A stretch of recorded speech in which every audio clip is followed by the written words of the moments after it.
Hello everyone, welcome to true IAS and PCS. तो इस lecture में हम लोग बात करते हैं कौन कौन से ऐसे फैक्टर्स हैं जो कि पॉपुलेशन की डिस्ट्रीब्यूशन को दोस्तों इन्फ्लुएंस करते हैं। मतलब आपके और मेरे जैसे जो लोग हैं, हम लोग जिस भी राज्य में रहते हैं, हमारे घर परिवार वालों ने, हमारे पूर्वजों ने ये क्यों डिसाइड कर लिया था और कैसे डिसाइड कर लिया था कि उनको वहीं रहना है। मैं दिल्ली ही क्यों रहता हूँ, ईशा दिल्ली में क्यों रहती है, निर्वैर पंजाब क्यों रहता है, गौरव उत्तर प्रदेश में क्यों रहता है, और विद इन उत्तर प्रदेश वो वहीं क्यों रहता है, निर्वैर पंजाब में जिस इलाके में रहता है सिर्फ वहीं क्यों रहता है बाकी जगह को छोड़कर।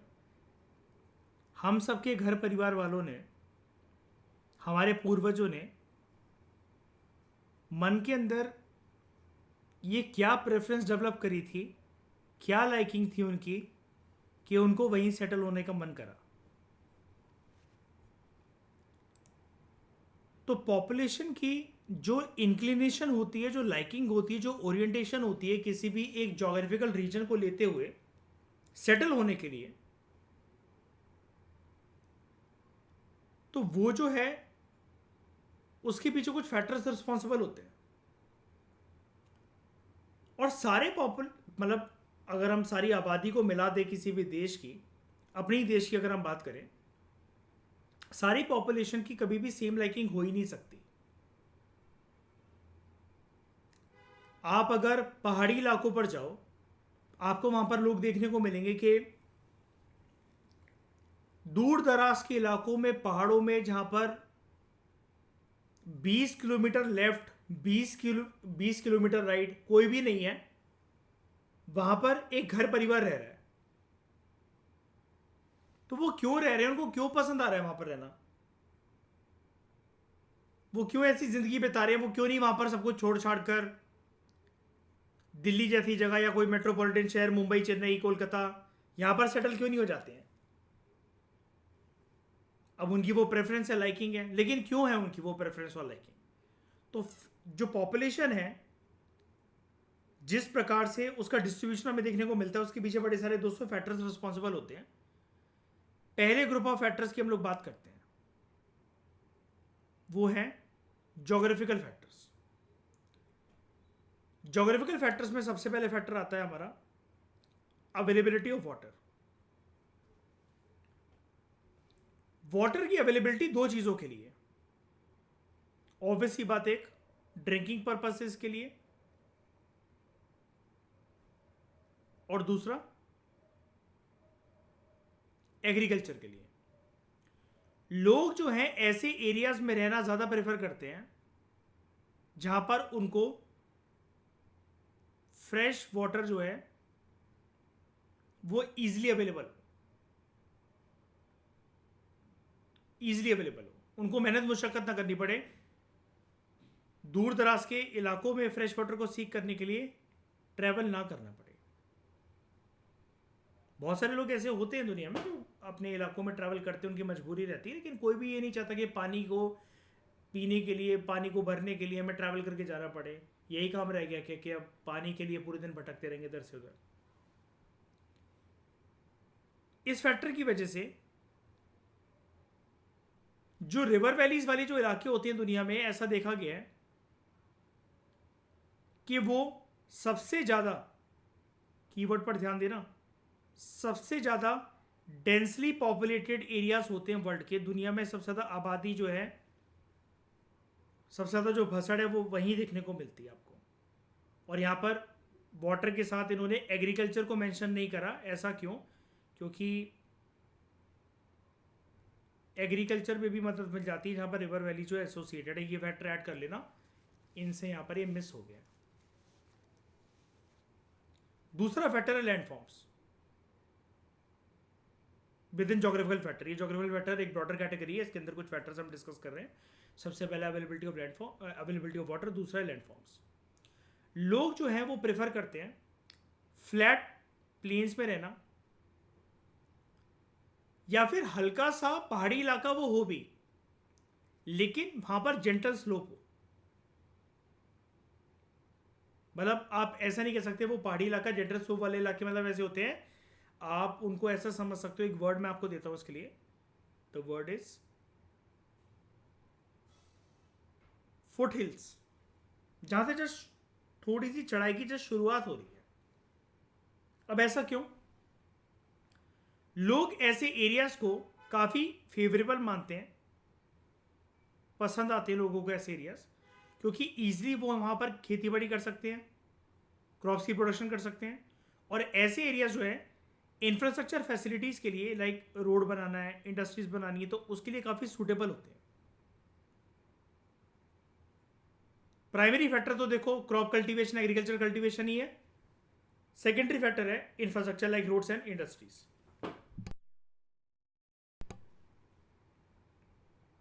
ठीक है। अब होता क्या है, अगर स्लोप जेंटल ना हो, जेंटल का अपोजिट वर्ड क्या होता है? स्टीप। इलाका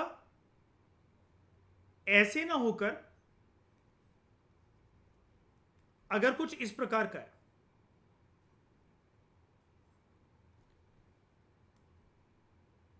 तो खेती बाड़ी जो है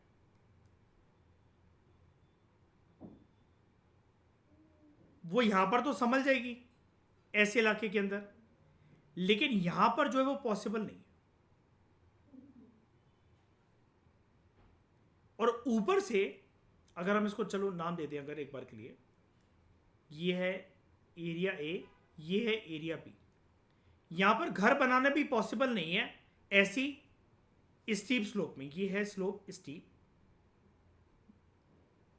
सिनेरियो बी, और सिनेरियो ए जो है वो है जेंटल स्लोप।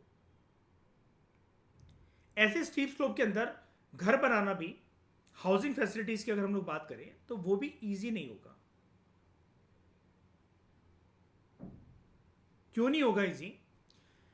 बिकॉज यहां पर घर जो है वो टिकेंगे कैसे? आप कोई ऐसे करके घर थोड़ी ना बनाओगे, ऐसे साइड में ये करके सीधे ही बना, घर तो सीधे ही खड़ा होगा। ग्रेविटी के अकॉर्डिंग ही तो आपको अपना घर बनाना पड़ेगा, घर तो सीधा खड़ा होगा।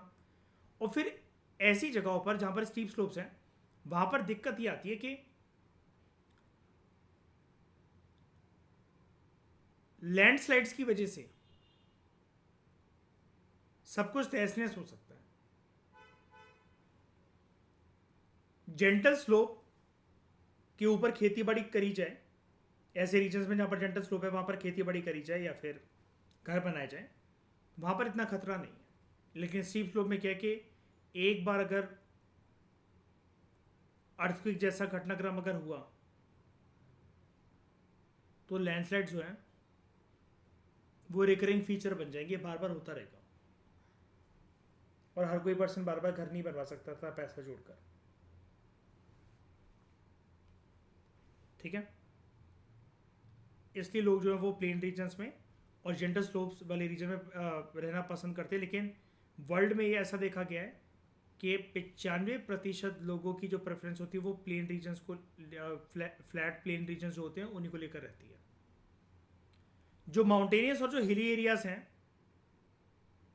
वहां पर डेवलपमेंट के अंदर एक बाधा देखने को हमें मिलती है। ट्रांसपोर्ट नेटवर्क जो है वहां पर नहीं बन सकते। आप ऐसे स्टीप स्लो वाले इलाकों से इस तरीके की रोडें बनाना वहां पर मुश्किल हो जाता है। बारिश के दिनों में या नदी का बहाव अगर तेज है, रेनी सीजन है, सब तहस नहस हो जाएगी डेवलपमेंट। वहां पर अच्छे से जो एग्रीकल्चर और इंडस्ट्रियल डेवलपमेंट है वो नहीं हो सकती है। एग्रीकल्चर इंडस्ट्रियल डेवलपमेंट नहीं हो सकती है। तो जो ऐसे एरियाज होते हैं जो माउंटेनियस और हिली एरियाज होते हैं, ये ना लेस पॉपुलेटेड होते हैं। ठीक है।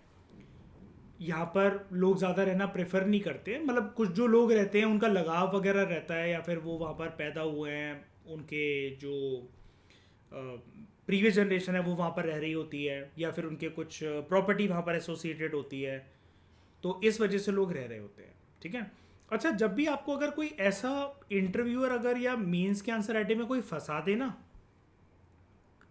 ये बोल करके जहाँ पर हैबिटेबल कंडीशंस ही नहीं है तो लोग क्यों रह रहे हैं वहाँ पर, अब जैसे मयूर, अपन लोग अक्सर बिस्मे का मजाक उड़ाते हैं ना कि तुम उड़ीसा में हर साल तुम्हारे फ्लड आता है ना, घर डूब जाते हैं, वो कहते हैं इतनी तबाही होती है, तो अपन मजाक नहीं उड़ाते हैं उसका कि भाई तुम रह ही क्यों रहे हो वहाँ पर, है ना, पेड़ पे चढ़ जाते हैं वहाँ पे लोग, कहता तो अपन कहते हैं ना उसको, क्यों रह रहे हो वहाँ पर।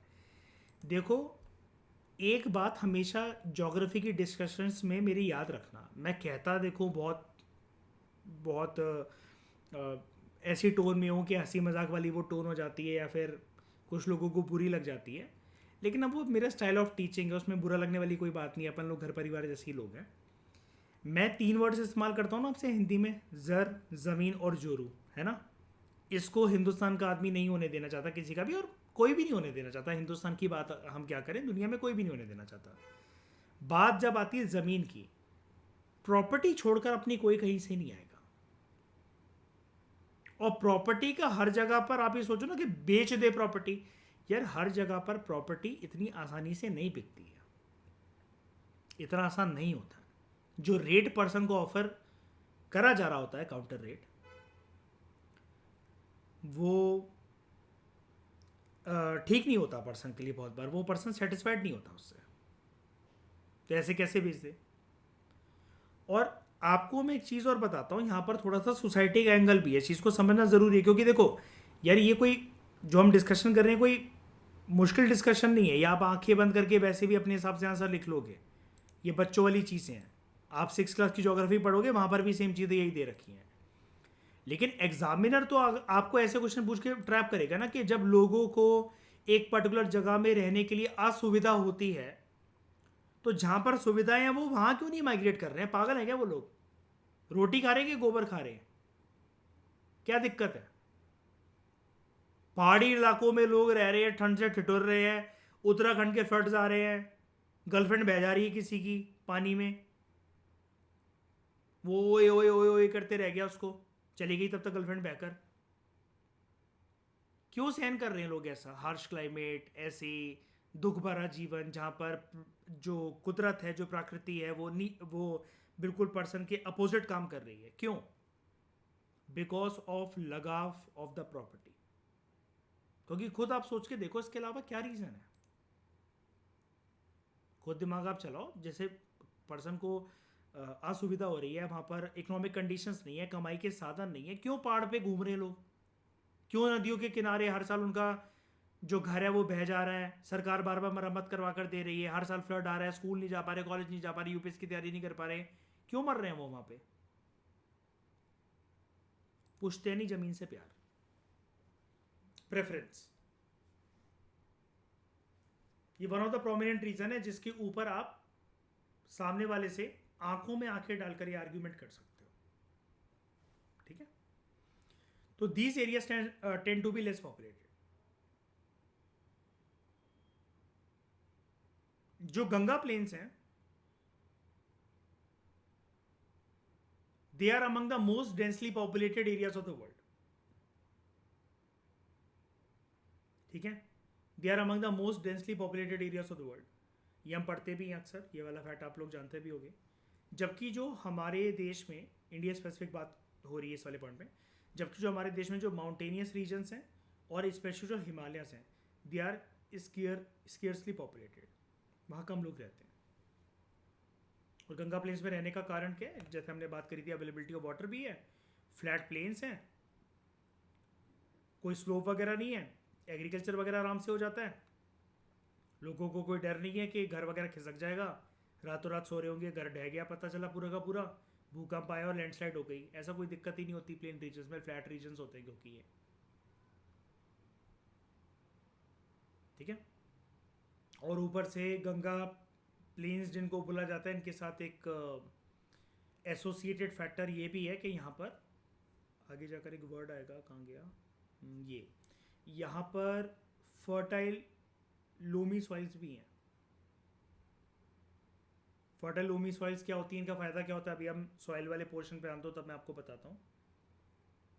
और आपको पता है कि गंगा और उसकी जो ट्रिब्यूटरीज हैं, पूरा का पूरा जो गंगा रिवर सिस्टम है, आपको पता है ना, फर्टिलिटी वहाँ पर ज़मीन की, उपजाऊ भूमि की चरम सीमा पर अपने सदाबहार सालों साल रहती है। क्यों? रिवर और उसके ट्रिब्यूटरीज, डिफरेंट रिवर्स और रिवर स्ट्रीम्स, गंगा की ट्रिब्यूटरीज, पूरा रिवर सिस्टम जो भी बह रही है वहाँ से, वो हर साल इतना ज़्यादा फ्रेश अपने साथ सिल्ट और एलुवियम डिपॉजिट लेकर आती हैं वो नदियाँ, कि बार बार बार बार वहाँ की मिट्टी जो है वो अपनी फर्टिलिटी कभी लूज ही नहीं करती, वो बार बार रीजुविनेट होती रहती है ना। तो ये लेक्चर बहुत इजी होने वाला है, मतलब आप देख के ही सुन पा रहे होगे, समझ पा रहे होगे, लेकिन जो भी एसोसिएटेड डिस्कशंस की चीज़ें बनती हैं वो ज़रूर मैं अपनी रिस्पॉन्सिबिलिटी समझ के आपको बताऊंगा, वरना इसमें कुछ ऐसा कुछ डिस्कस करने वाला नहीं है, हम इसको 2 मिनट का वाइंड अप कर सकते थे, लेकिन फिर भी ठीक है, एक बार डिस्कशन अगर हो जाए ठीक है। वो भी क्लाइमेट, क्लाइमेट वाला फैक्टर काफ़ी ईजी होता है समझना। एक्सट्रीम क्लाइमेट्स जैसे वेरी हॉट या फिर कोल्ड डेजर्ट जो होते हैं, वेरी हॉट जैसे राजस्थान अपना, या बहुत ठंडे डेजर्ट्स हैं लद्दाख वगैरह, they are uncomfortable for human habitation. बात यहाँ पर सिर्फ कंफर्ट और डिस्कंफर्ट की है,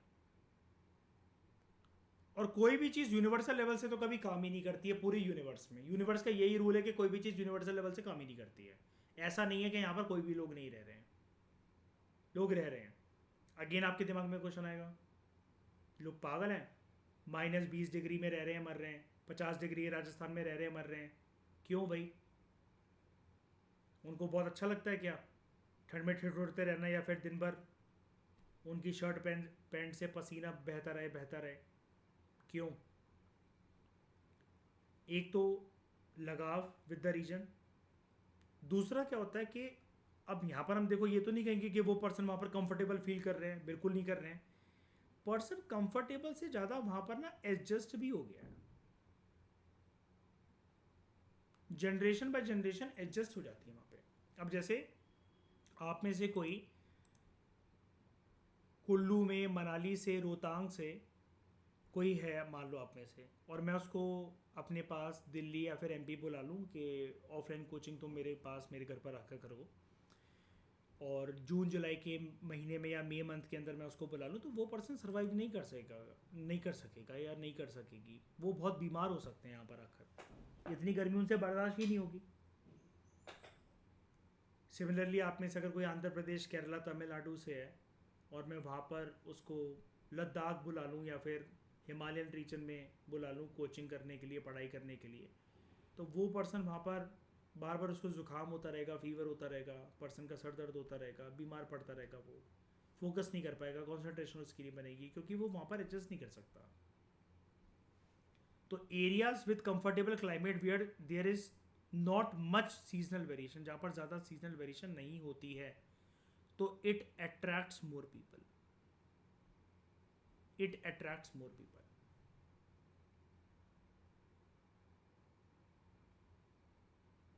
ठीक है। Areas with very heavy rainfall, ध्यान से समझना, वेरी हैवी रेनफॉल या फिर एक्सट्रीम या फिर हार्श क्लाइमेट जहाँ पर हो, ऐसे एरियाज की लो पॉपुलेशन होती है। रेनियस प्लेस इन इंडिया कौन सी है वैसे? मौसिनड्रम है क्या? मैं भूल रहा हूँ इस फैक्ट को।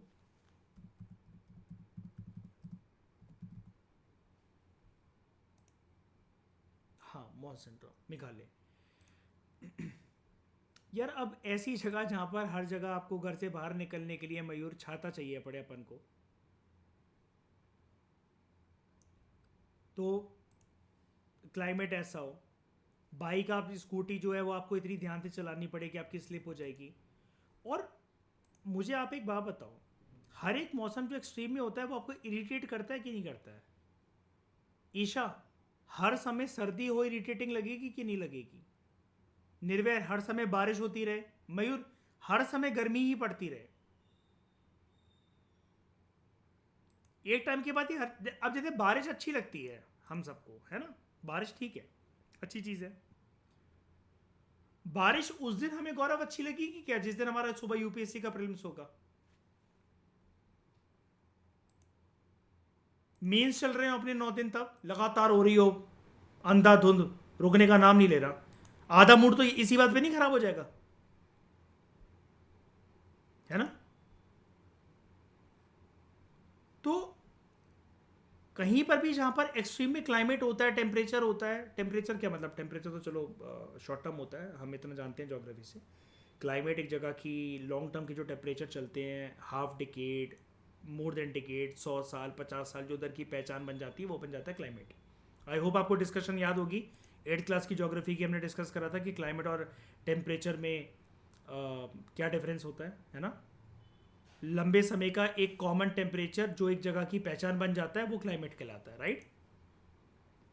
जो मेडिटेरेनियन रीजन्स हैं, हम इतिहास के अंदर पढ़ते हैं, हिस्ट्री के अंदर बहुत सारे लोग इतिहास में वहां पर रहे हैं, एम्पायर बनाकर, किंगडम बनाकर, बड़ी सारी ट्राइब्स जो है वहां से आती थी भारत के अंदर इन्वेजन करने। तो they were inhabited from early periods in history due to their pleasant climate. और ये मेडिटेरेनियन रीजन कौन सा होता है, कौन से रीजन्स को कहा जा रहा है ये, मेडिटेरेनियन सी के आसपास।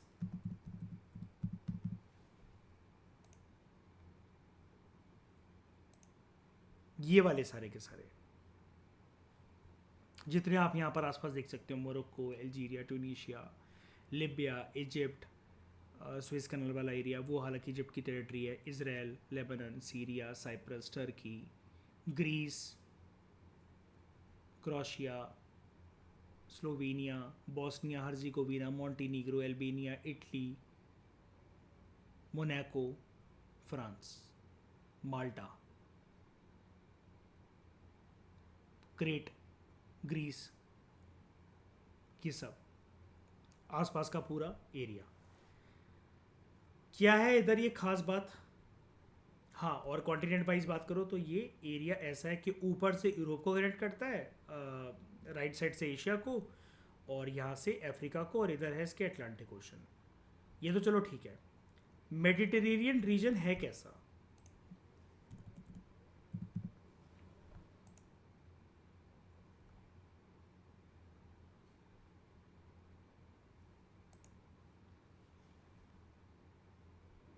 बताओ ईशा, कैसा लग रहा है घूमने के लिए।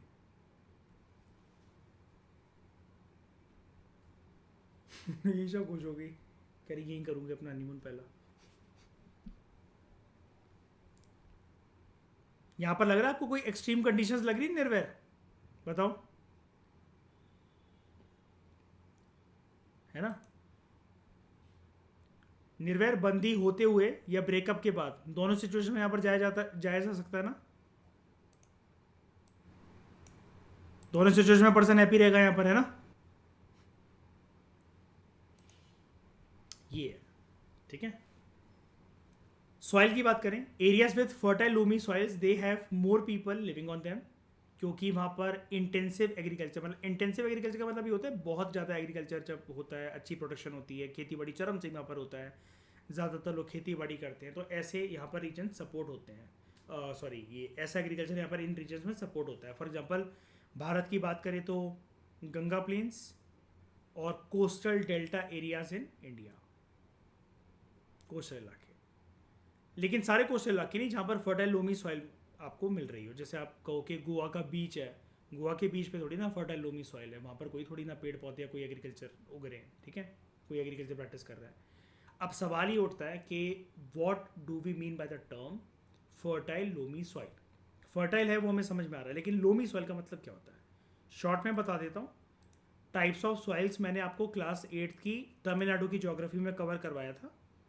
आगे चलकर अभी क्लास 9th में 10th में तमिलनाडु में, हमारी एनसीईआरटी में क्लास 10th में, एनसीईआरटी क्लास 11 में, और पीएमएफआईएस की फिजिकल ज्योग्राफी की बुक में सॉइल का अभी और 6 बार चैप्टर और आना बाकी है, सेम चीज़ और हायर लेवल से समझना बाकी है। तो ऐसा परेशान मत होना कि सर और भी तो सॉइल होती है, रेड सॉइल, एलुवियल सॉइल। इसका बेसिक इंट्रोडक्शन तो मैं आपको 8th क्लास में दे चुका हूँ, डेडिकेटेड एक चैप्टर पढ़ा था हमने तमिलनाडु में सॉइल्स, ठीक है। लेकिन फिलहाल यहाँ पर शॉर्ट में एक बात कर लेते हैं कि लोमी सॉइल अगर हमें आसान शब्दों में किसी को समझाना है, एग्जामिनर को बताना है, तो क्या लिखेंगे। देखो, लोमी सॉइल जो होता है, लोमी सॉइल, या आप इसको सिंपली लोम सॉइल भी कह सकते हो, ठीक है, कोई दिक्कत वाली बात नहीं है। लोमी सॉइल या लोम सॉइल, किताबें लोम सॉइल भी यूज़ करती है बहुत बार टर्म। ये एक मिक्सचर होता है दोस्तों, किस किस चीज़ का, क्ले, सैंड और क्ले सैंड और सिल्ट का, ये मिक्सचर होता है, ठीक है। इसके अंदर एडिशनल ऑर्गेनिक मैटर भी होता है, एडिशनल ऑर्गेनिक मैटर होता है। मतलब ये ऐसा सॉइल होता है कि जहाँ पर इस मिट्टी के अंदर बड़े सारे जो माइक्रो ऑर्गेनिजम्स हैं, बड़े सारे जो जीव जंतु हैं, वो दफन होते होते मिट्टी को और एनरिच कर देते हैं, ठीक है। और ये सॉइल, एक खास बात याद रखना, this soil is considered as, ये लाइन बहुत इंपॉर्टेंट है, this soil is considered as very fertile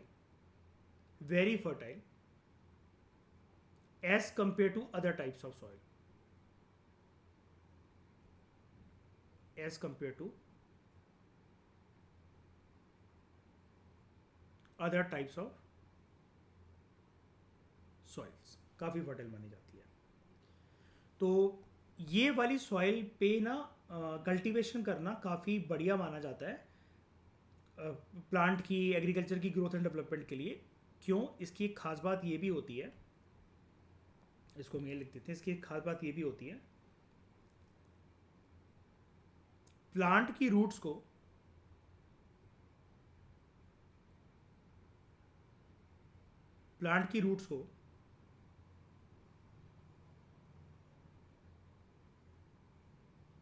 sufficient amount of water और न्यूट्रिएंट्स मिल जाते हैं।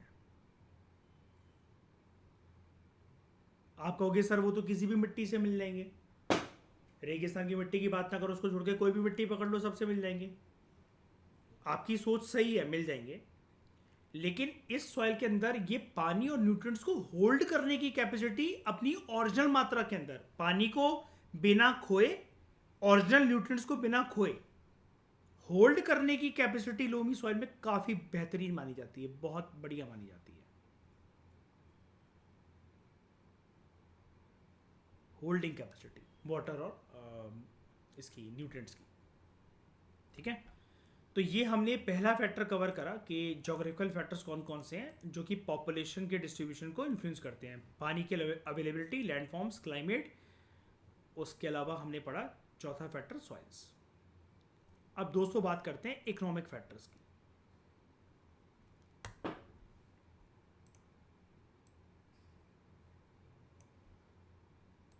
यहां तक समझ में आया सब कुछ?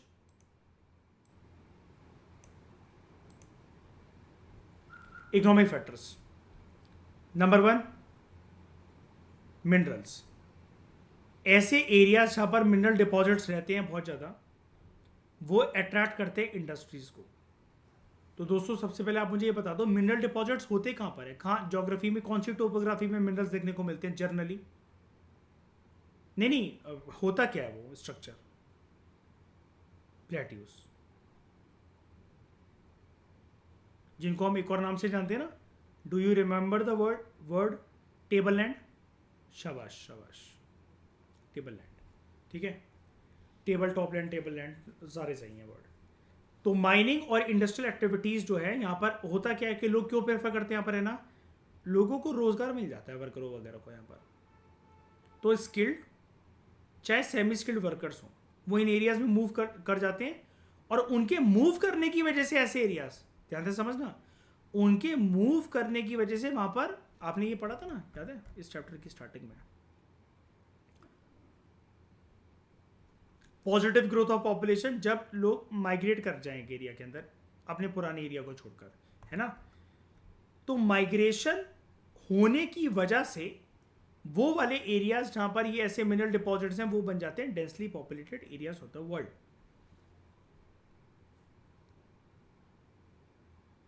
ठीक है। अब कॉपर की बहुत भारी भरकम मात्रा के अंदर माइनिंग हमें देखने को मिलती है, कॉपर की पूरी पूरी बेल्ट देखने को मिलती है हमें अफ्रीका के अंदर। कहां पर? कटंग जैम्बिया, या इसको आप कतंगा कह सकते हो, प्रोनाउंसिएशन ऐसी होती है इसकी, Katanga Zambia copper belt African continent में। ये मैं आपको दिखा देता हूं, कतंगा जाम्बिया कॉपर बेल्ट कहाँ देखने को मिलेगा आपको? यहाँ पर आओ, ज़ैम्बिया कंट्री है, इसका इतने बड़े एरिया में ये कॉपर बेल्ट है, पूरी की पूरी कॉपर की बहुत बड़ी बड़ी माइंस हैं यहाँ पर। जैसे आप इसको देखो ऐसी, ये तो चलो ठीक है, एक वैसी इमेज है।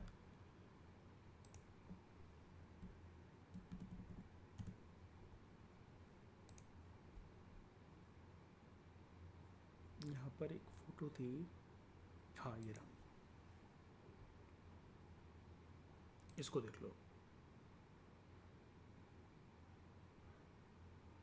ऐसी माइंस होती है वो, ऐसी जहाँ पर माइनिंग होती है। हालांकि ये दूसरी फ़ोटो निकल की है, लेकिन इस तरीके से वहाँ पर माइनिंग जो है वो चलती है।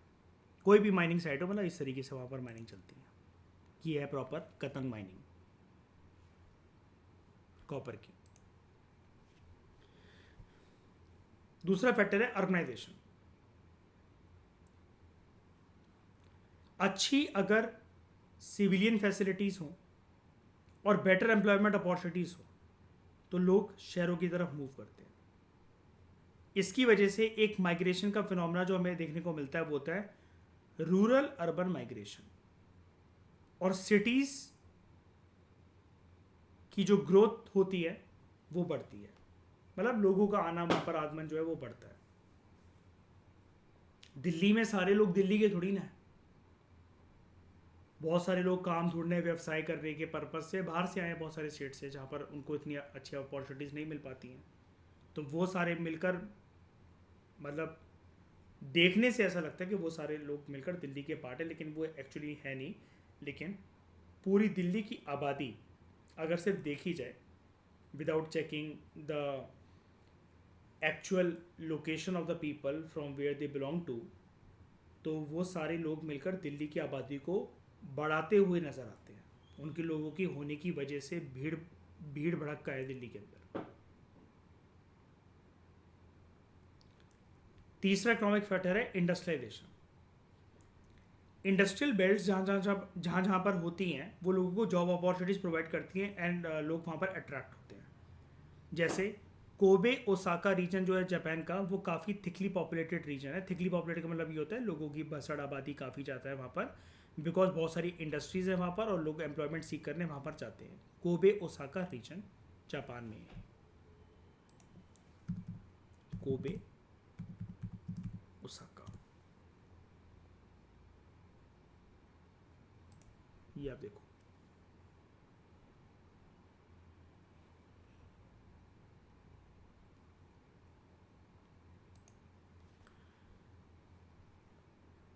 फिर आते हैं कल्चरल फैक्टर्स।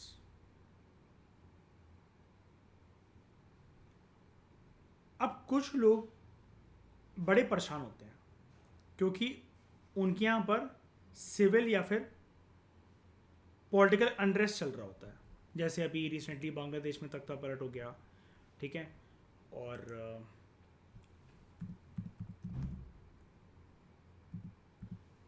ईरान इज़राइल का वॉर चल रहा है जैसे आजकल, ठीक है।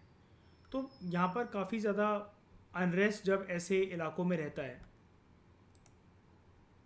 सब कुछ तहस नहस हो जाता है फिर, है ना। अच्छे अच्छे लोगों के जो हैं वो घर टूट जाते हैं, ठीक है। अगर आप यहाँ पर देखोगे ईरान की हालत, ईरान के घरों की हालत बहुत डिलैपिडेटेड कंडीशंस के अंदर हैं। जो ऐसे जो आपको सुंदर घर देखने को मिल रहे हैं ना, जैसे चलो एक आलीशान यहाँ पर घर मैं ये सब दिखाता हूँ, कॉलोनी वगैरह जो कुछ साल पहले हुआ करती थी, इंफ्रास्ट्रक्चर फैसिलिटीज़ वगैरह की टर्म्स में सब कुछ बढ़िया हुआ करता था। आज वो सब कुछ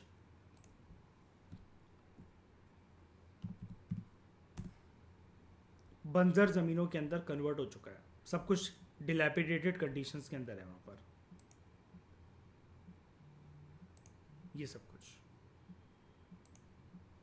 तो कुछ लोग जो है उनको कुछ जगह अट्रैक्टिव रखती है बिकॉज ऑफ रिलीजियस या फिर कल्चरल सिग्निफिकेंस। और यहाँ पर सिर्फ रिलीजियस और कल्चरल सिग्निफिकेंस की बात नहीं है, लोग अपने घर परिवार वालों को और अपनी जान बचाकर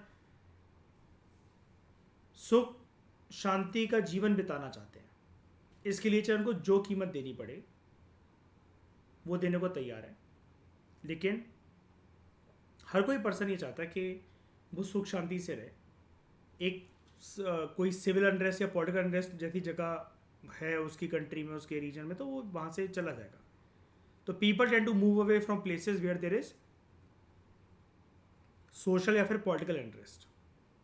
अब हमारे यहाँ पर जो जो इलाकों में बॉर्डर, इंटरनेशनल बॉर्डर जो हैं वो मिलते हैं, जहाँ जहाँ से इंटरनेशनल बॉर्डर दूसरी कंट्रीज़ के हमारे देश में टच होते हैं, और उनसे मान लो कि हमारा कोई कन्फ्लिक्ट हो जाए, पाकिस्तान से कोई कन्फ्लिक्ट होता है, तो पाकिस्तान करेगा शेल फायरिंग।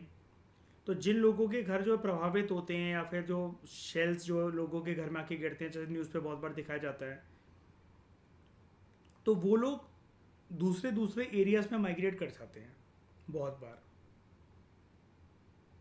क्योंकि घर परिवार को कोई हानि होने देना नहीं चाहता और शांतिपूर्वक हर कोई ज़िंदगी बिताना चाहता है। रातों रात सोकर अल्लाह को प्यारे अगर हो गए तो फिर फ़ायदा क्या इसमें, ठीक है। तो ये कुछ 4 फैक्टर्स हमने पढ़े इकोनॉमिक फैक्टर्स की कैटेगरी में, और 4 फैक्टर्स हमने पढ़े जोग्राफिकल फैक्टर्स की कैटेगरी में, जिसकी वजह से पॉपुलेशन डिस्ट्रीब्यूशन डिटरमाइन होती है, ठीक है। नेक्स्ट लेक्चर में दोस्तों हम बात करेंगे सबसे इंपॉर्टेंट टॉपिक के बारे में इस चैप्टर का, ट्रेंड्स इन पॉपुलेशन। कितने कितने समय में पॉपुलेशन डबल होती हुई आई है, और ये जो नंबर जो है वो कम क्यों होता जा रहा है बार बार, कि पहले 1500 साल में डबल होने लगी थी पॉपुलेशन, अब सिर्फ 51 ईयर्स में डबल हो जाती है, क्यों? ये सारी चीज़ें हम जानेंगे नेक्स्ट लेक्चर में। Thank you very much for discussion.